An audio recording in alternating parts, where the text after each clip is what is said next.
Happy Monday, everybody. All right, I hope you're having a good day so far. Had a good weekend. Um, so I'm starting over from scratch because I was halfway through recording and realized that nothing was recording. I was doing the audio only through the website to record the podcast so I could do them both on the computer instead of one on my phone and one on the computer. And the the Anchor one stopped recording 30 minutes in with no uh, sign of letting me know that it was stopping. You're supposed to be able to record an entire hour segment without having to stop, but whatever. And so I looked up to see about how far I was, and I pulled up the software, and it was showing that it wasn't recording. So I started a new segment, and when I did that, I realized, oh, the one on the computer for YouTube absolutely was recording the entire time. It was just the audio only that stopped recording. So I had to just delete it all and start over. So, wow, let's start over. Today's daily promise. For all the promises of God in him are yea, and in him amen, unto the glory of God by us. 2 Corinthians chapter 1, verse 20. God keeps his promises. No matter what his promise may be, he will keep it, and it will be a yes in Christ. Because of his faithfulness through Christ, our proper response should be Amen, in order that we give him glory. This should be the goal of all who believe the further glory of God. I like this verse and the reflection of it, and let me tell you why. Yesterday, I was on Twitter, and if you know a lot about Twitter, you know that they have this thing where it's called a MySpace, and it opens up a room where people can join and you can have conversations through that space through your microphone on the phone. And I joined one, and I don't know who all knows who Bryson Gray is. He's a rapper. He leans right in the political spectrum on a lot of things. And I can't tell you that I know too much about him. I happened to see a video that he put up, and I liked what he said, so I found him on Twitter and I started following him. But I will tell you who he is. We'll pull it up. So, like I said, he is a rapper, um, a songwriter, a music artist. Um, he earned himself a spot in the industry with his God given talent, and he's mostly known for his songs and creations like Trump is Your President, Mega Steppin', Right Side, and God First. He does claim to be a Christian. I do know that. Um, I mean, none of this stuff is really important about um, I mean, this none of this is really important. Just if you don't know who he is, then this is kind of who he is. You want to look through it and read 10 facts about Bryson Gray, whether or not they're true. I don't know because how can you know? But he has Twitter and Instagram. He has um 208,000 followers on Twitter and 229,000 followers on Instagram, which is that's where I found his video was on Instagram. And so there you go. That's who he is. Anyway, um, so he was doing this space, and it was a Bible study, and he was talking about when people say that we're no longer under the law. Now, I'm not going to get into everything that we discussed because I intend to do an episode on Friday that goes over what he was talking about and to bring forth scriptures out of the Bible that disprove what he was saying. And that he was literally, unless I misunderstood him, but I'm pretty sure I didn't because he said, yes, that's what I'm saying, that you can lose your salvation. And that is not true.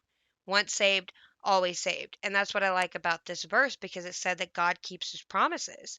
And he promises that if you believe on him, you will have everlasting life. All you have to do is believe. Of course, you should live a Christ like life. But your works down here on earth are not what get you into heaven. Your belief in what he did on the cross for your sins is what gets you to heaven. Your works earn you treasures. Everyone will be judged for everything that they did on this earth that was wrong, from before you got saved to after you got saved. But it's not going to prevent you from entering into heaven, but you will have to take account for those things. So a lot of the times you can just look at it as your works here on earth, like spreading the gospel, living a Christ like life, doing the things that you know are approved unto God, will earn you treasures in heaven, the jewels on your crown, and the mansion that you're going to get. Him saying, "Well done, my good and faithful servant," that's the stuff that you earn. But your home in heaven is given to you freely. You don't have to do anything but believe, because it's not what we do, it's what Jesus did. So, I'll have a discussion on that. But I really enjoyed the conversation. I met a few other people, made some friends out of that. We discussed with each other different things after we got out of the space and started following each other, and we messaged each other a couple times. And that was great. I met some new people. And I enjoyed talking to Bryson. I really did. Because no matter what our different views are about it, um, I feel like he is really searching and trying to find God and live a certain kind of life, but he's off on a lot of his beliefs. And I'm going to bring that forward on Friday, because I just joined in and I wasn't prepared to be a part of it. But then something was said, and I'm like, nah, I have to say something now. Um, Remember, I just got to say something. But if I'd been more prepared, and this is my own fault because I don't study my Bible like I should. I've read the entire Bible, but I don't study it like I should, and that's on me. That's me not being a better Christian that I know I can be. So that's my own fault. And had I studied the Bible better over the last years that I've been saved, I could have recalled scriptures right off the back of my hand, but I couldn't, and that's my own fault. And that showed me right there, that conversation showed me I need to study more. I didn't appreciate some of the assumptions that I don't read my Bible, or that I've never read the whole Bible. I don't appreciate the assumption that because I believe certain things that I'm not saved, because I don't believe that you can lose your salvation. I don't appreciate those assumptions. Um, and like what me and another person that was a part of that conversation said, only God knows our hearts. Yes, people can know you by your fruits, but only God truly knows your heart and whether or not you're saved, and what you're feeling inside. So, that's that. Let's move on. So let's talk about the 9/11 anniversary memorial, where Joe Biden was booed as he came in. This is from survivethenews.com, and he was definitely booed quite harshly. Um, Rightfully so. He's a negative person, and he brings negative energy everywhere he goes. And nobody wants him. The most popular president in American history, and he's being booed in college football stadiums 2 weeks in a row, by the way. He's being booed by the people that are at ground zero to mourn and honor the dead, and they would rather him just not be there. So let's take a look at it. The murderers, look, the murderers. Yeah, it's Obama.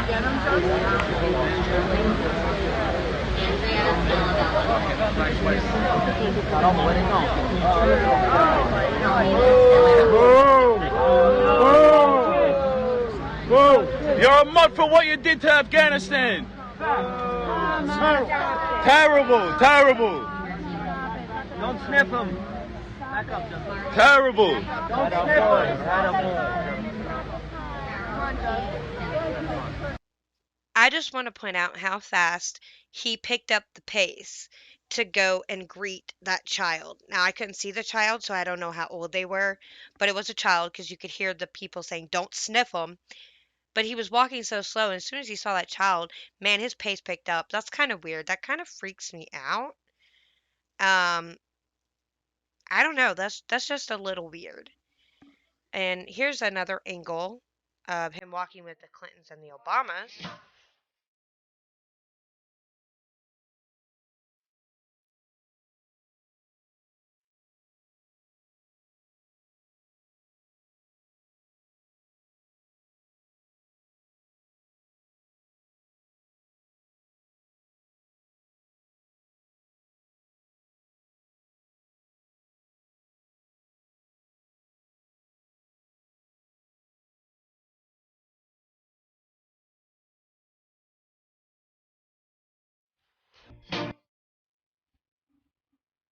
Okay, so I have to retract my statement. He was not meeting a child.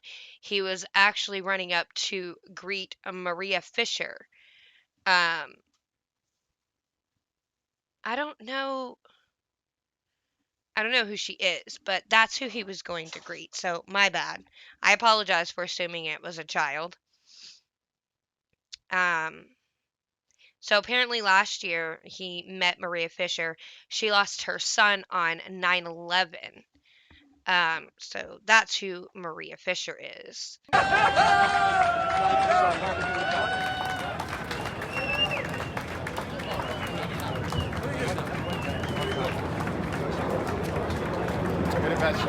Thank you. I mean, they're just so excited to have had him there. They absolutely love it. Bravest people. And right next door, and you know you love each other, because I know the blue. We love the blue. I'll say it loud. You know you're not supposed to say that. We love the blue. So it's just nice to see. And that's the thing, is that they absolutely love Trump.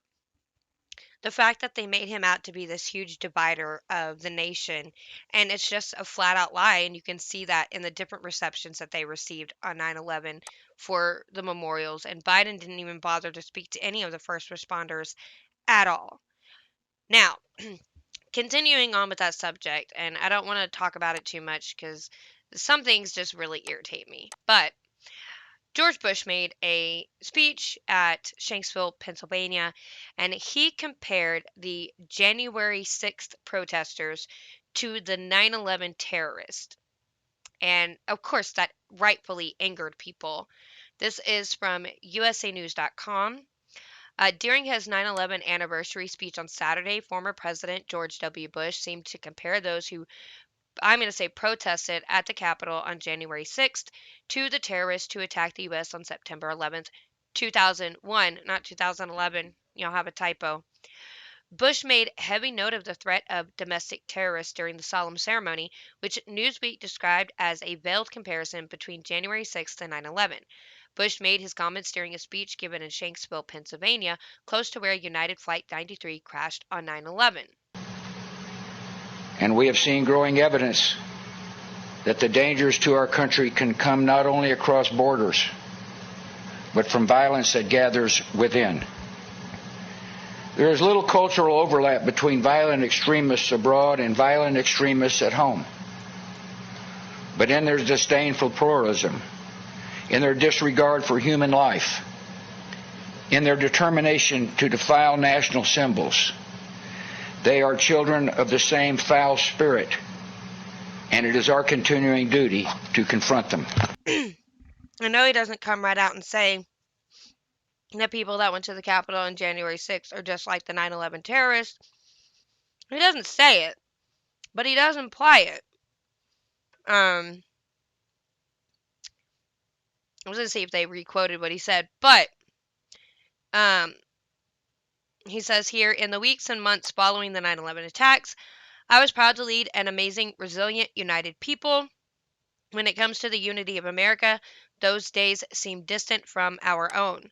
Malign force seems at work in our own common life that turns every disagreement into an argument and every argument into a clash of cultures. He also said, so much of our politics has become a naked appeal to anger, fear, and resentment that leaves us worried about our nation and our future together. On America's day of trial and grief, I saw millions of people instinctively grab for a neighbor's hand and rally to the cause of one another. That is the America I know. But after calling for unity, Bush went in a different direction. We have seen growing evidence that the dangers to our country can come not only across borders, but from violence that gathers within. There is little cultural overlap between violent extremists abroad and violent extremists at home. But in its disdainful pluralism, in the disregard for human life, in their determination to defile national symbols, they are children of the same foul spirit, and it is our continuing duty to confront them. Now, I know that they're saying that this was a veiled comparison to the people on January 6th, and maybe that is the direction that he was going for. I don't know. But this quote right here, their determination to defile national symbols. They are children of the same foul spirit, and it is our continuing duty to confront them. To me, that describes Antifa and BLM. Now, I doubt that's who he was referring to, because let's be honest, nobody will. But that's who I think of when I hear that quote. Because they are domestic terrorists in our homeland. I mean, come on. But a lot of people were very, very angered at it. So Kurt Schilter or Schleiter, I don't know how to say it. He tweeted out, Bush gave a speech on 9/11 today, and all I heard was that guys like me who went to war under him and his father were a terrorist threat to our own country. He's trash, and I'm done with him and his whole cabal. And let me tell you, so like when Bush ran, I was not old enough to vote yet. So I was still in high school. And I remember arguing with my adopted grandfather about, me supporting George Bush, and he didn't. And it shocked me because as a Christian, I was surprised that he would support a Democrat. Because back then, I didn't know anything about politics. All I knew is that Republicans were pro life and lean more to what Christians believe is right, and that's who you vote for. Now, of course, I realize that's not necessarily true of Republicans, and they're all kind of swampy in their own little ways, and there's very few that you can trust. I have learned that since growing up, especially since 2019. And I wish I would have known that about George Bush back then because I wouldn't have fervently supported him if I had known more about his character. But I mean, I was 15, 16. Of course, I didn't know. So conservatives fire at George Bush. So Terrence K. Williams tweeted out, George Bush is a fraud. This clown compared January 6th to 9/11. What an insult. It's not even close. Act for America tweeted out, there is no comparison between 9/11 2001 and 1/6 2021. George W. Bush is an imbecile. Joe Kent for Washington 3, I think is what that stands for. The only place Bush should be on 9/11 is answering to the American people for all his lies. Instead, he's just showing us that the regime is not just one party, it's the ruling class that despises us and is not done exploiting us. And speaking of the fact that he lied to us this whole time about the Afghanistan war, tomorrow's episode is going to be based on the lies of the Afghanistan war. I was going to include that in the 9/11 documentary, but I wanted to solely focus on what led up to the attacks and how it was made possible by our interfering in Afghanistan in the 80s and giving weapons to the regime, to the rebels that were opposing the regime that was in place at the time, where women had rights, did not have to wear burqas, were allowed to go to school. And because we supported the Mujahideen and gave them weapons and allowed them to take over, that's when the women lost their rights. So it's kind of our fault, and we should have stayed out of it. And that's what I wanted to focus the video on. So check out tomorrow's episode because I think that everybody needs to know the lies that we have been told. We did not go to Afghanistan purely to uh, seek revenge and retribution on Al Qaeda and the Taliban for harboring them. We did not just go over there and stay there for women's rights and for children and for, civil liberties. That's not why we were there. Mostly, we were there. See, the thing is, of course, we were going to go attack them after they attacked us. But that was an opportunity not wasted by the military industrial complex, like your Boeing, your General Dynamics, your Raytheon, and what's the other one? Lockheed Martin, which is in the same town I am in. Um, they were doing it purely to make money off of a war. Wars make the elites money. And that is the whole reason to have wars. Because if you can't win it and you can't make money off of it, what's the point of going? So we've been lied to a lot about that. Anyway, Jack Posobiec tweeted out, when Occupy Democrats is cheering George W. Bush, you might be confused if you haven't been paying attention. And you're right.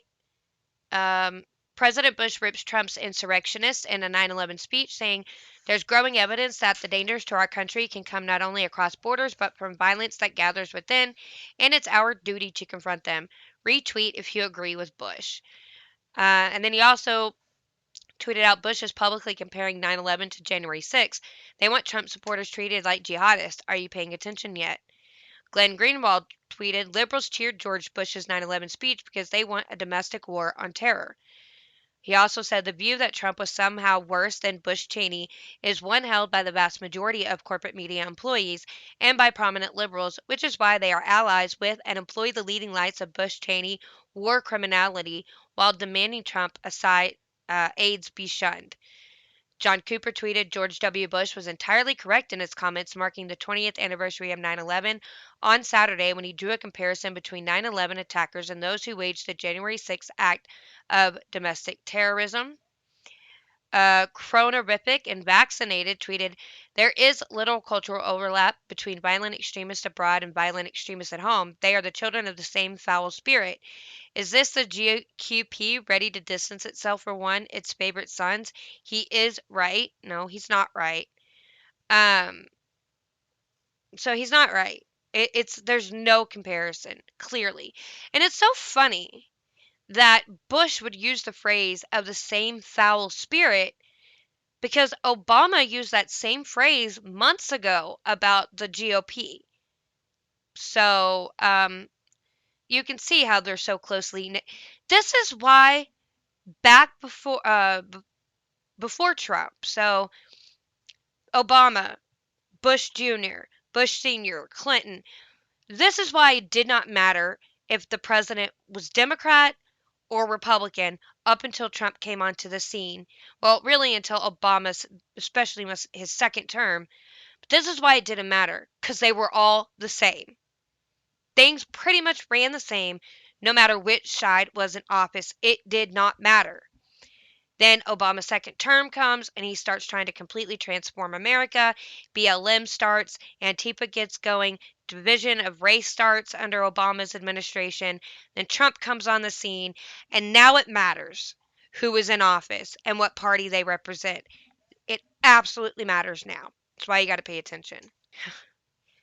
Y'all, I just have to say this before I continue on to the second part.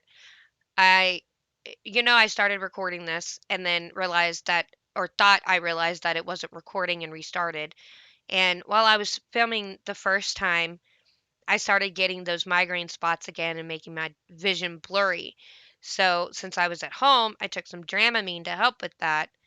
And why on earth, this time around, that the Dramamine makes me slightly sleepy, I don't know why. I can already feel it kicking in.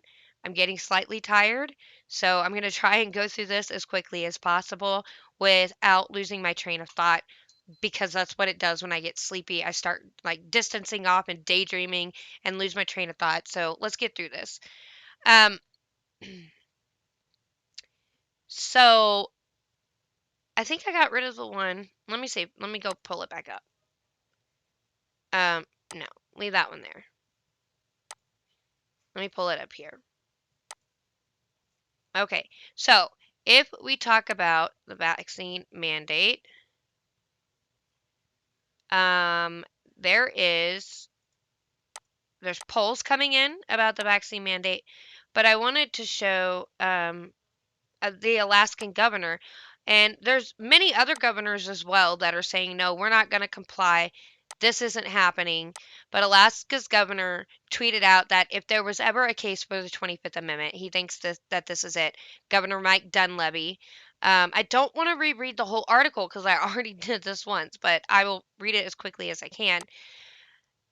So you know that Biden announced that he's developing an emergency rule, and I believe he's doing it through OSHA, which I don't even think is legal, to require all employers with 100 or more employees that together employ over 80 million workers to ensure their workforces are fully vaccinated or show a negative test at least once a week. Biden declared during a press conference, the bottom line, we're going to protect vaccinated workers from unvaccinated coworkers. So I want to break that down and unpack that. If you notice, they mentioned 80 million workers are not vaccinated. That number so easily correlates with the number of people that voted for Trump in the election. And I believe that's why they waited until they could use this number, because they want to make the division that the people who are refusing to get vaccinated are MAGA Trump supporter Nazis. That's what they want you to believe. However, that's not true because I know many Trump supporters that got vaccinated, and I know some Democrats who were refusing to get vaccinated. But they wanted to keep that division going and that hatred flying across the aisle for Trump supporters. So Dunleavy responded and said that it is ridiculous and unenforceable, and if there was ever a case for the 25th Amendment. Now, let me tell you why that scares me, because I don't want Kamala Harris. I think she'd be much worse because she has more um, cognitive ability, and I do believe she's a puppet and will be made to do certain things, but she's also has the capability to say, you know what, I'm the president, I'm going to do what I want. She can fight back and hold her own. Biden can't do that. And I forgot to say about the we're going to protect vaccinated workers from unvaccinated coworkers. That is nonsensical. The fact that you are vaccinated and you're saying, I'm vaccinated, but you're not vaccinated, so you're a danger to me who's vaccinated. It doesn't make any sense. It really doesn't.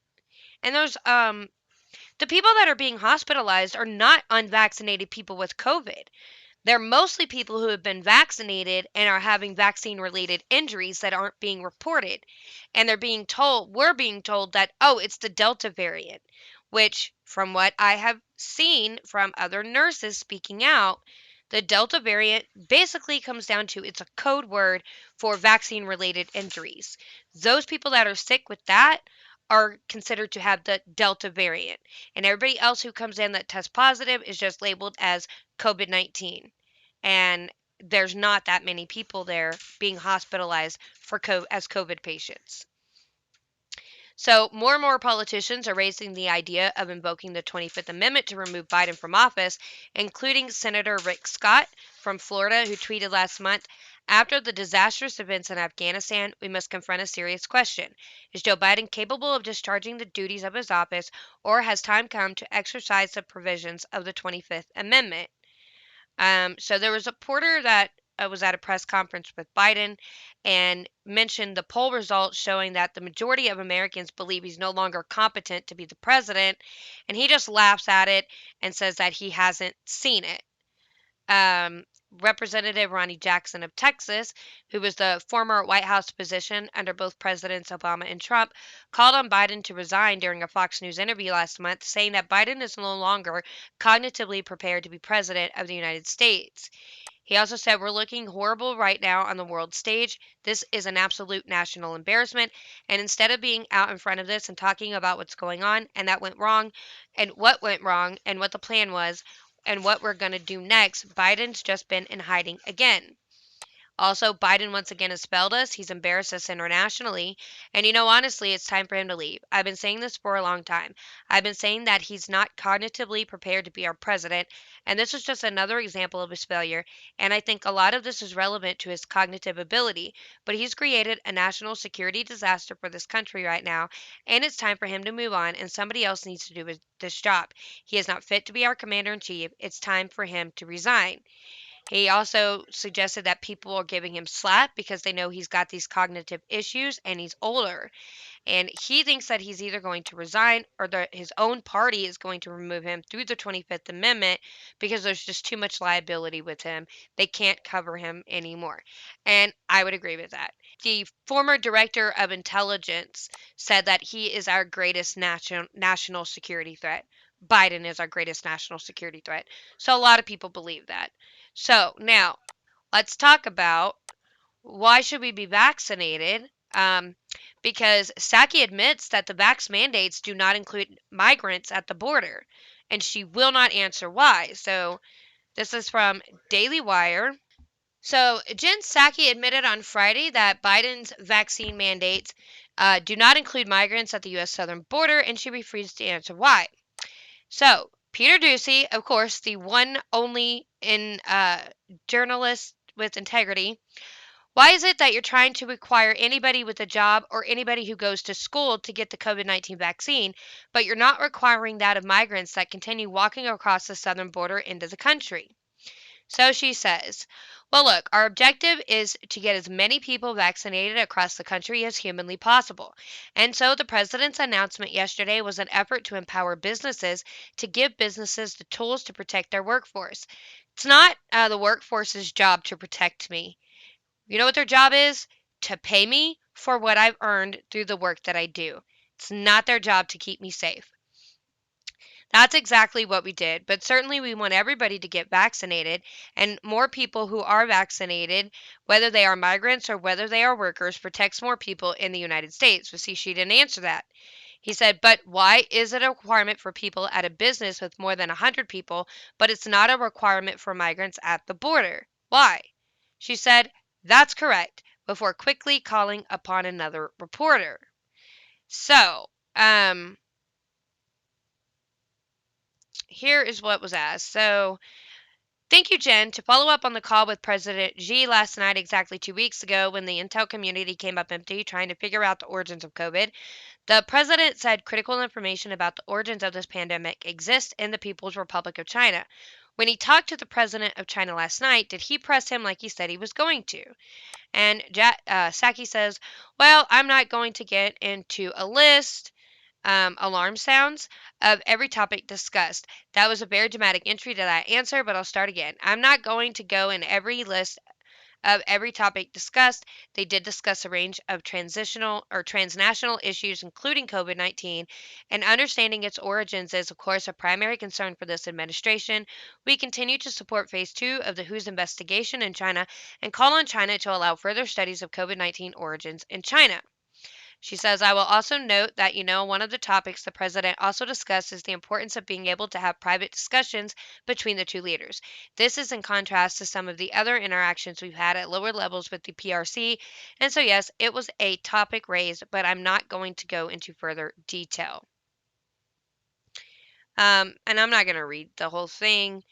But it says, so we should understand that to mean that the president did ask him to let international investigators in to get this information that he says China has. She says, we've conveyed that many times publicly. I think that that's our position and view. He says, but not publicly on this 90-minute phone call.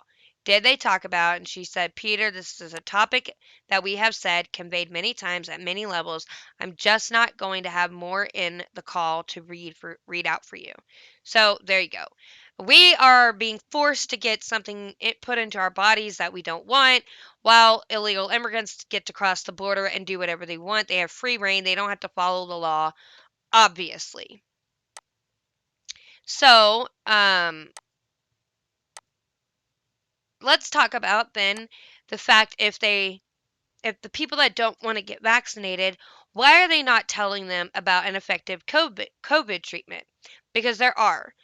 So it's a free, highly effective treatment for Americans who contract COVID 19 and its variants that could immediately relieve hospitals and slow the pandemic. But Biden has been tight lipped about the life saving care. Okay, I'm going to do my best to pronounce this. Monoclonal antibody treatment has been found to reduce hospitalization and death from COVID by a stunning 70%, with almost no side effects based on preliminary findings in recent studies. It's also been shown to shorten the duration of symptoms by 4 days. Yet awareness of this treatment is abysmal, and that's in large part due to the efforts or lack of effort from the Biden administration, most notably Biden himself. You likely first heard of such treatment from former President Donald Trump, who famously had the antibody infusion when he was infected with COVID and made a quick turnaround. At the time, the treatment was not yet available to the public, and the media bashed Trump for calling the treatment a cure. Since then, the treatment has been authorized for public use and has been widely praised by many doctors, patients, and public health officials, including some of the federal government. But word of the treatment and its availability, which you can view, is just not getting out fast enough. So here's what you need to know. What is monoclonal antibody treatment? So it's essentially an infusion of supplemental antibodies that help your body fight off COVID and fast, according to medical experts. University of Alabama at Birmingham professor Turner Overton explained it this way, quote, Your immune system takes 2 to 3 weeks to make good antibodies, but monoclonal antibodies are supplemental antibodies that can be administered early in the course of infection, the first 10 days after symptoms commence, to rapidly bind and kill the COVID virus. Medical experts suggest that the treatment should be given to COVID positive patients during the first 10 days of symptoms. Health officials have emphasized that vaccination is still the best option for Americans in reducing a patient's chances of hospitalization and death. The monoclonal antibodies are not as durable as the vaccine, Dr. Overton said. The vaccine trains a healthy immune system to protect from a future infection, and the protection can last much longer. So doctors and other health officials rave, quote, "This is the golden goose, okay? This is what we need, and we've got a short window to get these people treated," Dr. David Thrasher, a pulmonologist from Alabama. "This is the only thing in COVID that I've seen that is not controversial. It's incredibly effective if given early enough," Dr. Overton said of the antibody treatment, adding that the care is life-saving. Dr. Sujesh Pillai, chief of staff of Huntsville Memorial, said the hospital administered more than 50 infusions in a matter of 2 weeks, and only one person had to be admitted to the hospital. When you get the infusion treatment, it's a 1-hour IV infusion that we do in the hospital. You're not admitted. You go home right after it's done. It's very well tolerated. It has been shown to have about 70 to 80% chance of preventing you from developing severe COVID or ending up coming to the hospital at all and helping you get a full recovery. Aaron McCreary, Director of Stewardship Innovation at the University of Pittsburgh Medical Center, called the treatment absolutely the standard of care for COVID 19. "It is my hope that clinics know that. It is absolutely vital that we continue expanding access to this life saving treatment, which works hand in hand with vaccination," said Flagler County Health Officer Bob Snyder. "I received monoclonal antibody therapy within 24 hours of testing positive for COVID 19 and was fully recovered within 48 hours of the treatment." Dr. Samuel L. Jacobs, a physician at the Florida Department of Health in Broward County, noted, "I had received my first dose of the vaccine prior to contracting COVID, and I think the monoclonal antibody treatment saved my life, and I'm very grateful. If someone tests positive for COVID, and especially if they're having symptoms, I strongly stress the importance of getting monoclonal antibodies, basically as a life-saving measure. The monoclonal antibodies work," said Marcelo Nunez Smith, chair of the government's COVID 19 Health Equity Task Force. "They're safe, they're free, they keep people out of the hospital and help keep them alive." The Maryland Department of Health is actively encouraging physicians and patients to consider monoclonal antibody treatment, which has shown to reduce the severity of symptoms and prevent hospitalization in people with mild or moderate symptoms of COVID 19. President Joe Biden has not been pushing the effective treatment.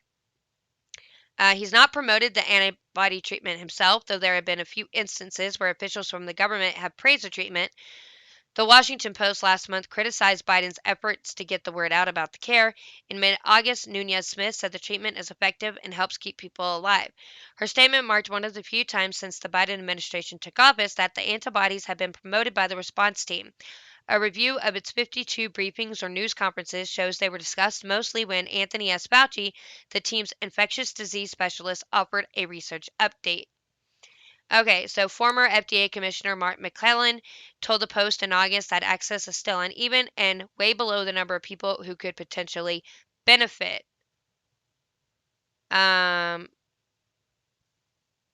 So why isn't it being promoted? Last week, Florida Governor Ron DeSantis, who is without question leading the way to promote both vaccine and early care like antibody treatment, suggested some public health officials bypass promotion of the treatment in an effort to drive behavior. Basically, officials were scared if Americans knew about the highly effective treatment, they might forego a vaccine. DeSantis emphasized the importance of vaccination, but criticized those, in his opinion, neglecting to inform the public about all their options and care.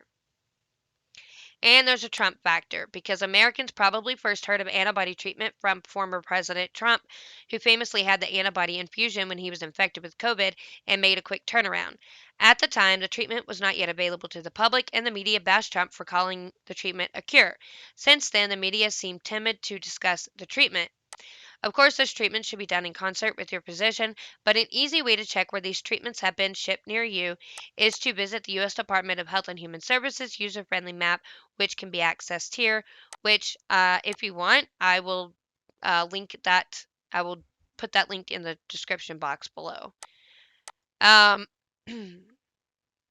So that's all about the vaccine mandates. And the last thing that I wanted to touch on was about Bill Maher his backlash at the NFL for the Black National Anthem. And he says that we should have one national anthem, which obviously is true.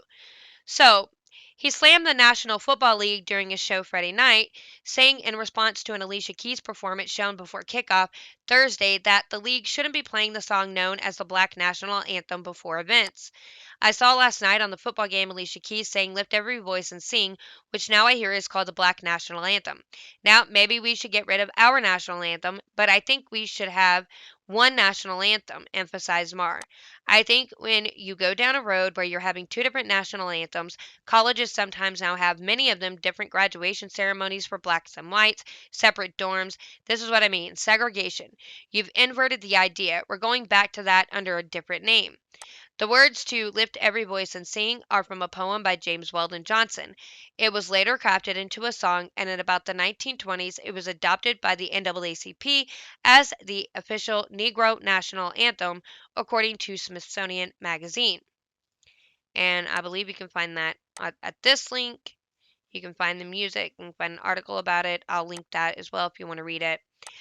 Within 20 years, it was being sung over the South and in some other parts of the country, wrote Weldon Johnson of the song in 1935. Today, the song, popularly known as the Negro National Anthem, is quite generally used. The lines of the song repay me an elation, almost of exquisite anguish, whenever I hear them sung by Negro children. Most recently, however, NFL has announced that they will perform the song in conjunction with the Star Spangled Banner as part of their social justice commitments. As Daily Wire sports reporter Joe Morgan briefly noted on Friday following the NFL kickoff, he says, "Tonight, the NFL, as it did last year, will present Lift Every Voice and Sing, also known as the Black National Anthem," NBC's Mike Tirico said during the broadcast Thursday, and it will happen at several league events during this year. So during his show Friday, Bill Maher acknowledged that he has been hitting the political left lately and that he's been doing so because they've been embarrassing me, he says. That's why I'm going after the left. So there you go. We've got another one coming from the dark side. He's coming into the light. We're almost there. Anyway, that's why I'm going to leave it there. Like I said, all the links will be in the description box below. Please join me on my Facebook, Lauren Collins. I just got to say something. Email me, gotta say something 21 at gmail.com. My subreddit is r/just gotta say something. My Instagram is gotta say something 21. Please go follow all my social media accounts. And if you're listening on audio, go to Pandora, Google, Apple, Spotify, Anchor, wherever you listen. Subscribe to the podcast. Leave me a review. And if you're on YouTube, please don't forget to like and share the video. Leave me a comment. I'll get back to you. But most importantly, please subscribe to the channel. It would mean so much to me. And tell your friends to also subscribe. I would appreciate that. And have a really good rest of your day. Honestly. God bless.